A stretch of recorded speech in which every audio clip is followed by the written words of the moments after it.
2015 оны 5 дугаар сарын 13-ны өглөө Шри-Ланкийн хойд хэсгийн Пунгу Дутиву арал дээр амьдрал өртгийнхөөрөө үргэлжилж байв. Хүмүүсийн хувьд энэ өдөр бусад өдрөөс ялгарах ямар ч шинж тэмдэггүй хэлсэн юм.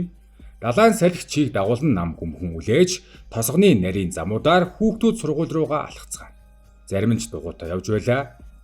Тэр хүүхдүүдийн дунд 18 настай сурагч Вития охин байсан бөгөөд тэр өглөө 7 цаг 25 минутанд гэрээсээ гарч сургууль руугаа явсан нь түүний хувьд энгийн нэг өдөр байлаа.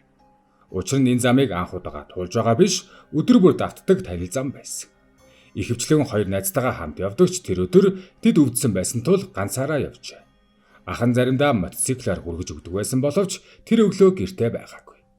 Ийм жижиг давхцлууд өчүүхэн зүйл мэт санагдаж болох ч хожим харахад амьдралын чиглэлийг өөрчилсөн мөчүүд болдог. Сургууль нь гэрээс нь ойролцоогоор 2 км зайтай, тосгоны хүүхдүүд өдөр бүр алхдаг, аюулгүй гэж итгэдэг зам. Харин чухам тэр замын хаа нэгтээ Вития алга болсон бөгөөд яг хаана яг хизээ гэдгийг хэн ч хэлж чаддаггүй. Түүнийг харсан гих гэрч олдоогүй, ямар нэгэн орлого чимээ сонссон хүн байгаагүй. Зам дээр тэмцэл болсон улмурч байсангүй, тэр зүгээр л байхгүй болсон. Иймэрхүү байдлаар алга болсон хэрэг хамгийн аимшигтай тооцогддог нь ямар ч тайлбаргүй байдлаараа хүмүүсийг айлгадаг. Өдөр өнгөрөхөд сургууль тарж хүүхдүүд гэртээ харж эхэлсэн боловч Вития ирсэнгүй. Эхэндээ ээж нь түүнийг найзандаа саатсан байх гэж бодсон, эсвэл дугуйн эвдэрсэн байх, эсвэл багш нь үлдээсэн байх гэж таамагласан ч цаг өнгөрөх тусам тайлбарлахад хэцүү нэгэн мэдрэмж төрж эхэлсэн нь олон ээжүүдийн мэддэг зүн совин байлаа. Тэр охиноо хайхаар ахыг нь дуудан хамт сургууль дээр ноцсон, харин тэнд багш нарын хэлсэн үг бүх зүйлийг өөрчлөв. Вития тэр өдөр огт сургуультай ирээгүй гэж хэлсэн нь тэдний бодож байсан бүх таамгийг үгүйсгэв. Орой 6 цаг үед гэр бүл нь ойролцоох цагдаагийн постод очиж алга болсныг мэдгдсэн боловч цагдаа нар эхэндээ хэрэгт ач холбогдол өгсөнгүй. Охин нь хэн нэгэн залууг дагаад явсан байж магадгүй гэж доромжилж эхэлсэн байна. Тэд өөр хэлтэст очиж дахин мэдүүлэг өгөхийг оролдсон ч өргөдлийг орой 9 цагт л аль бие ёсоор бүртгэжээ. Энэ хооронд цаг хугацаа өнгөрсөөр л байсан. Харин ийм хэрэгт хамгийн үнэтэй зүйл бол цаг хугацаа байдаг. Гэсэн ч цагдаа нар шууд хайлт эхлүүлээгүй тул гэр бүл болон тосгоныхон өөрсдөө хайж эхлэв.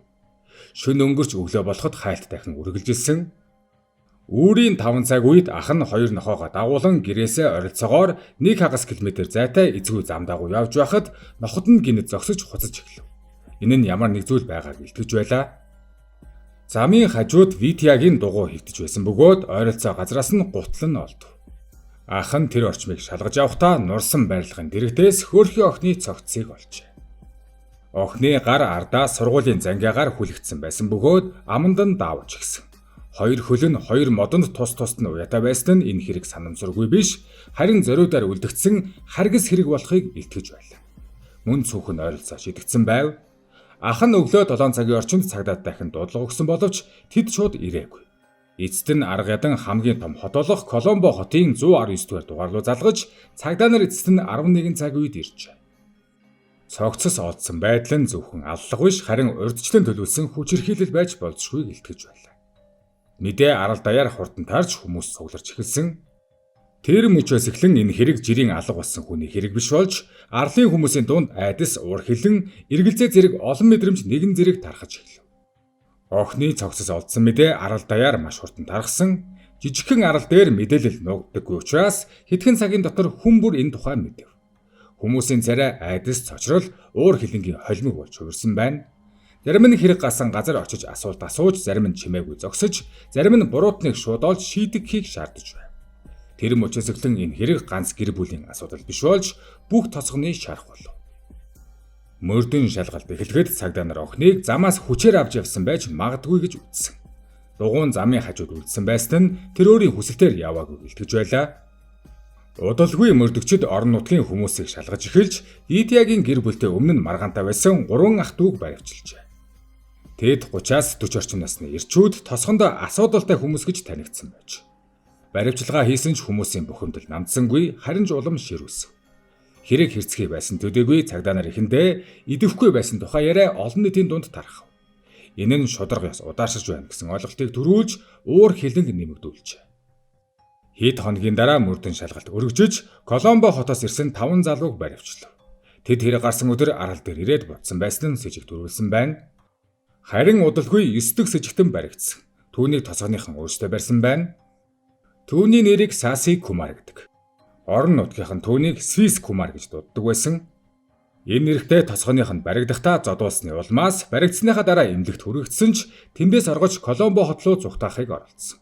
Гэхдээ хожим баривчлагдав.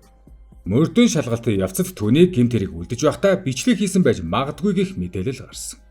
Энэ мэдээ тарамагц олон нийтийн уур дахин нэмэгдэв. Хүмүүс энэ хэргийг ганц хүний үйлдэл биш, бүлэг хүний үйлдэл байж магадгүй гэж үзэж эхэлв. Удалгүй эсэргүүцлийн хөдөлгөөнч өрнөлөө. Арлын сурагчид жигсаал зохион байгуулж замуудыг хааж, буруутнуудыг хатуу шийдэхийг шаардав. Жигсаал арал даяар тарж дараа нь хойд нутгийн бусад хотод хүрчээ. Ингээд Шри-Ланкийн бүх хотуудаар оюутнууд гудамжинд гарсан. Энэ хэрэг зөвхөн нэг гэмт хэргийн тухай биш болж олон жилийн айдас бухимдлын илэрхийлэл болжээ. 5 дугаар сарын 20 сэжигтнүүдийг шүүхэд авчрах үед байдал хурцтав. Олон хүн шүүхийн гадна цугларч сэжигтнүүдийг өөрсдөд нь өгч шийтгүүлэхийг шаардсан. Чулуу шидэж эхэлсэн тул цагдаа нар олныг тараахын тулд нулимс асруулагчийг ашигласан байдаг. Тэр өдөр 100 гаруй хүн баривчлагдсан. Тарах үед ч хүмүүсийн бухимдал арилаагүй. Олон хүн энэ хэрэгт зөвхөн сэжигтнүүд бус анхны хальтыг удаашруулсан байгууллагууд ч буруутай гэж үзэж байв. Удалгүй Шри-Ланкийн хойд муж даяар ажил хаялт зарлагдав. Бүхий л дэлгүүр болоод тээврийн байгууллагууд хаагдсан. Энэ нь жирийн эсэргүүцэл биш, нийгмийн хэмжээд өргөцсөн хөдөлгөөн болсон юм. Нөхцөл байдал ширүүлсэн тул Янфо хотын хязгаарт жигсаал хийхийг хориглов. Гэсэн ч олон нийтийн анхаарал өсөх тусам нэг асуулт улам тодорч эхэлжээ. Баривчилгаа үнэхээр хэргийг илрүүлсэн үү? Эсвэл хүмүүсийг тайвшруулах түр арга хэмжээ байсан уу? Учир нь мөрдөн шалгалтанд оролцсон зарим ахлах цагдаа нар гинэд өөр албанд шилжижээ. Энэ нь олон хүний хардлагыг улам нэмэгдүүлв. Тэр үеийн мөрдөгчид өөрсдөө нэг зүйлийг ойлгож эхэлжээ. Энэ хэрэг гаднаас харагдаж байгаагаас хавьгүй төвөгтэй байж магадгүй. Сэжигтнүүд баривчлагдсан ч мөрдөн шалгалт илүү тодорхой болохын оронд улам төвөгтэй болж эхэллээ. Эхний мэдүүлгүүд хоорондоо зөрж байлаа. Зарим сэжигтэн хэрэг болсон өдөр арал дээр байсан гэдгээ үгүйсгэв. Зарим нь байсан ч хохирогчийг хараагүй гэж мэдүүлсэн, зарим нь огт танихгүй хүмүүсийн нэрийг дурдав. Мөрдөгчид мэдүүлгийг тулгаж үзэхэд нэг ч хувилбар бүрэн тарахгүй байлаа. Энэ нь туршлагатай мөрдөн байцаагчдад нэг дохио өгдөг. Худал мэдүүлэг олон байх тусам үнэн ойрхон байдаг. Свис Кумар гэж хожлогддог сэжигтэн мөрдөн байцаалтын төвд онцгой анхаарал татаж эхэлсэн байдаг. Түүний талаар нутгийн хүмүүс аль хэдийн янз бүрийн зүйл ярьж эхэлсэн байна. Зарим нь түүнийг асуудалтай хүн гэж хэлсэн. Зарим нь өмнө нь хүчирхийлэлтэй холбоотой асуудалд холбогдож байсан гэж ярив. Гэхдээ яриа бол нотолгоо биш. Мөрдөгчдөд хэрэгтэй зүйл бол баримт байсан. Түүнийг баривчлагдсны дараа хамгийн их тархсан яриа нь тэр хэрэг явдлын бичлэгийг хийсэн байж магадгүй гэсэн мэдээлэл. Энэ мэдээ эхэндээ батлагдаагүй цуурхал байсан ч удалгүй олон хүн үнэн мэд ярьж эхэлсэн байдаг. Хэрвээ үнэхээр бичлэг байсан бол энэ хэрэг ганц хүний биш гэдэг нь тодорхой болно. Энэ нь санаатай зохион байгуулалттай гэмт хэрэг гэсэн үг. Мөрдөгчид түүний төхөөрөмжүүдийг шалгаж эхэлв. Гар утас санах онкарт хадгалалтын төхөөрөмжүүд. Гэвч ямар нэгэн бичлэг олсон тухай мэдээлэл гарсангүй. Энэ чимээгүй байдал өөрөө шинэ эргэл зээг төрүүлв. Хэрэг дээр ажиллаж байсан зарим ахлах мөрдөгчийг гинэд өөр албанд шилжүүлсэн тухай мэдээлэл удалгүй тархав. Албан ёсны тайлбар нь харин энгийн байсан. Дотоод зохион байгуулалтын өөрчлөлт. Гэвч ийм том хэрэг дээр гол хүмүүсийн солих нь олон нийтийн хардлагыг нэмэгдүүлдэг. Зарим нь үнийг улс төрийн нөлөө байж магадгүй гэж ярьсан. Зарим нь мөрдөн шалгалт буруу чиглэл рүү явж байж магадгүй гэж таамаглаж эхэлжээ. Албан ёсоор батлагдсан зүйл байгаагүй ч итгэл сулрахад баталгаа шаарддаг. Энэ үед тосгон дотор өөр төрлийн айдас тархаж эхлэв. Хүмүүс гадны хүнээс айхаа болж харин бие биенээсээ болгоомжилж эхлэв. Учир нь сэжигтнүүдийн ихэнх нь гаднаас ирсэн хүмүүс үшээж магадгүй гэсэн ойлголт тархав. Хэрвээ хэрэг толбогдсон хүмүүс нутгийнх нь бол энэ нь илүү аимшигтай. Тэгвэл алуурчин танил хүн нь байж болно. Өдөр бүр зөрж өнгөрдөг хүн байж болно. Инээмсэглэж мэндэлдэг хүн ч байж болно. Харин энэ завсар мөрдөгчд хэргийг дахин бүтээхийг оролдож байлаа. Видео гэрээсээ гарсан цаг тодорхой, зам нь тодорхой. Дугуй олдсон газар тодорхой, цогцос олдсон байршилч бас тодорхой. Гэхдээ хамгийн чухал хэсэг дутуу байсан замын тэр хоосон зайд 2 км-ийн хооронд яг юу болсон бэ гэдэг асуулт. Шүүх эмнэлгийн шинжилгээ хэрэг хүчирхийлэлтэй холбоотой болохыг батлав. Гэвч олон сэжигтэн тодрох тусам хариулт олдохгүй хэвээр байсан. Заримдаа хэрэг дээр нотолгоо нэмэгдэх тусам тайлагдах биш, харин улам бодилдог. Энэ хэрэг яг тийм төрөлд орж эхэлсэн. Олон нийт харин аль хэдийн шийдвэрээ гаргасан байв. Тэд буруутныг олсон гэж итгэхийг хүссэн, гэвч мөрдөн шалгалт үргэлжилж байлаа. Хэрэг шүүхэд шилжихээс өмнө мөрдөгчд нэг зүйлд итгэлтэй болох ёстой байсан, тэд буруу хүмүүсийг баривчилсан биш гэдэгтэй. Учир нь буруу хүнийг барих хамгийн том аюул нь нэг зүйл байдаг, жинхэнэ гэмт хэрэгтэн сул чөлөөтэй үлддэг. Мөрдөн шалгалт гүнзгийрэх тусам ил гарч ирсэн баримтууд тодорхой болохын оронд улам олон асуулт төрүүлсэн. Баривчлагдсан хүмүүсийн мэдүүлгийг дахин тулгаж үзэхэд жижиг зөрчил анзаарэгдэж байв. Нэг нь тодорхой цагийг хэлсэн ч нөгөө нь өөр цагийг дурдсан.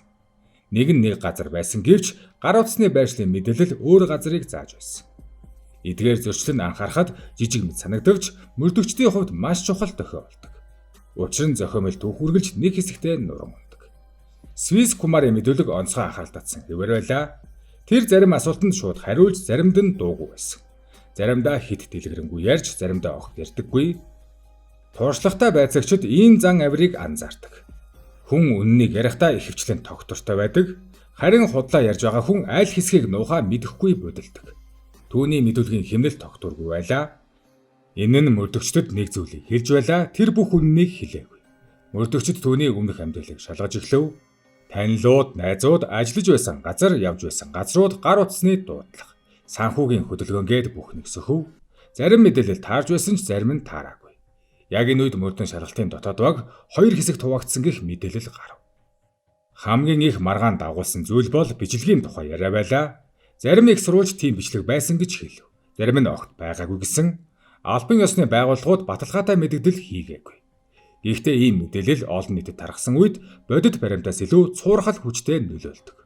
Хүмүүс бодит байдлыг мэдхээс илүү тайлбар сонсохыг хүсдэг, ялангуяа аимшигт хэрэг гарсан үед. Энэ үеэр өөрнийг сонирхол татсан баримт гарч ирэв. Хэрэгт холбоотой зарим хүмүүс өмнө нь хоорондоо танил байсан байж болзошгүй тухай мэдээлэл мөрдөгчдийн анхаарлыг татжээ. Энэ нь санамсаргүй гэмт хэрэг биш байж магадгүй гэсэн таамгийг улам хүчтэй болгов. Хэрэг тэд бие биеэ мэддэг байсан бол энэ хэрэг төлөвлөсөн байж магадгүй. Харин төлөвлөсөн гэмт хэрэг бүрийн ард шалтгаан байдаг. Шалтгаан илрүүлэлт гэмт хэрэг тайлагддаг. Гэвч энэ хэрэгт шалтгаан тодорхой болж өгөөгүй. Олон нийт энэ зур өөр хувилбар ярьж байв. Зарим нь өшөө авалт байсан гэж хэлсэн, зарим нь санамсаргүй халдлага байсан гэж үзв. Зарим нь илүү том бүлэглэл оролцсон байж магадгүй гэж таамаглав. Албан ёсны дүгнэлт гараагүйд хүмүүс хоосон орон зайг таамгаар дүүргэдэг. Энэ нь нэхвчлэн айдсыг улам бүр нэмэгдүүлдэг. Мөрдөгчдийн хувьд хамгийн том сорилт бол дарамт байлаа. Олон нийтийн анхаарал, хэвлэл, мэдээлэл, жагсаал, улс төрийн шахалтгээд бүгд нэг дор төвлөрчээ. Ийм нөхцөлд мөрдөн шалгалт алдаа гарах магадлал нэмэгддэг. Учир нь ээдрээд хэргийн үнэн олох үйл явц удаан байдаг. Харин олон нийт хурдан хариу хүсдэг. Эсэнч дотоод тайлангуудын нэгэнд дараах тэмдэглэл бичигдсэн байсан гэдэг. Баримт биднийг хаашааж хүргэж болно. Гэхдээ бид баримтыг биш, баримт биднийг удирдах ёстой. Энэ өгүүлбэр мөрдөгчдийн дунд түгсэн. Учир нь энэ хэрэг дээр таамаг баримтаас төрүүлж гүйж байлаа. Тэр үед хамгийн чухал асуулт тодорхой болж эхлэв. Баригдсан хүмүүс үнэхээр буруутай юу? Эсвэл жинхэнэ хариулт одоо хүртэл илрээгүй байгаа юу? Хэрэг шүүхийн шатанд шилжих үед олон нийтийн хүлээлт аль хэдийн оргилдоо хүрсэн байлаа. Хүмүүсийн хувьд энэ хэрэг зөвхөн нэг гэмт хэргийн тухай биш болсон байв. Энэ нь шударга ёсны тухай асуудал болж.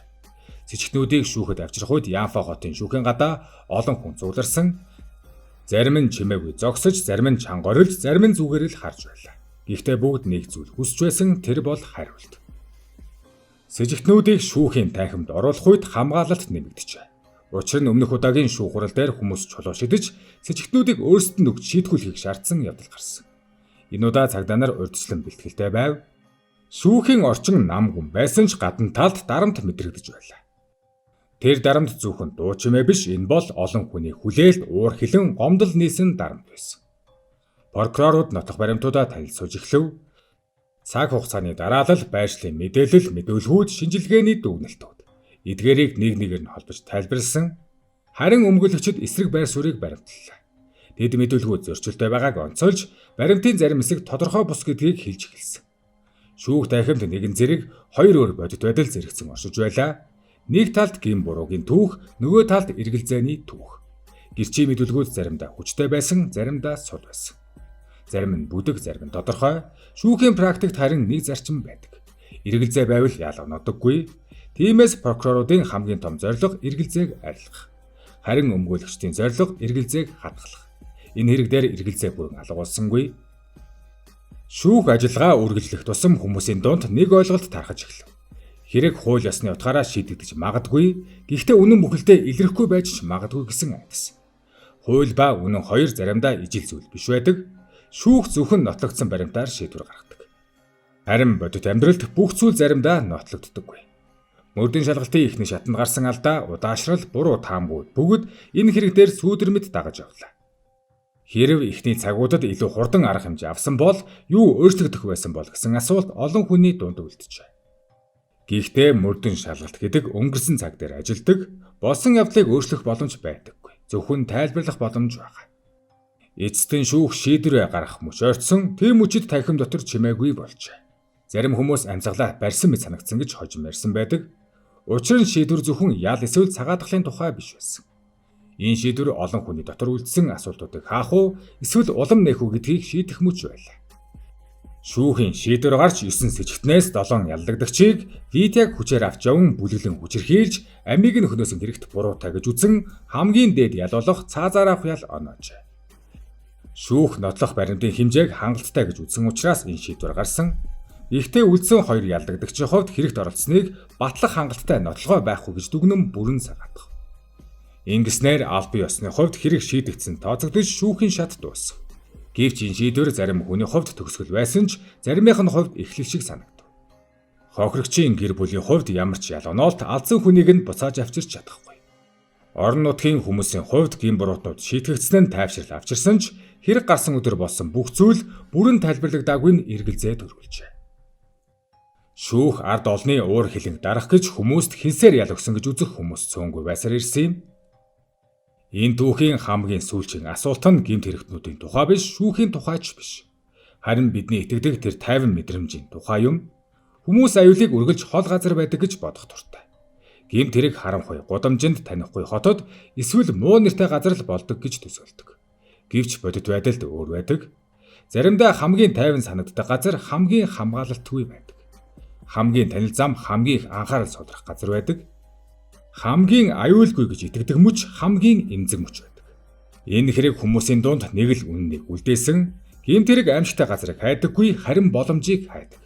Тэр боломж нь хаанч гарч болно, том хотдож гарна, жижиг тосгонд ч гарна. Хүн ихтэй гудамжинд ч гарна, хөнгий зам дээр ч гарна. Аюул альва газрыг сонгодоггүй, харин анзааралгүй үлдсэн мөчүүдийг сонгодог. Тиймээс энэ түүхийн жинхэнэ төгсгөл ял шийтгэл биш, жинхэнэ төгсгөл бол сануулга. Аюул тийм ч хол байдаггүй, заримдаа яг бидний итгэдэг хамгийн тайван газрын дэргэд байдаг.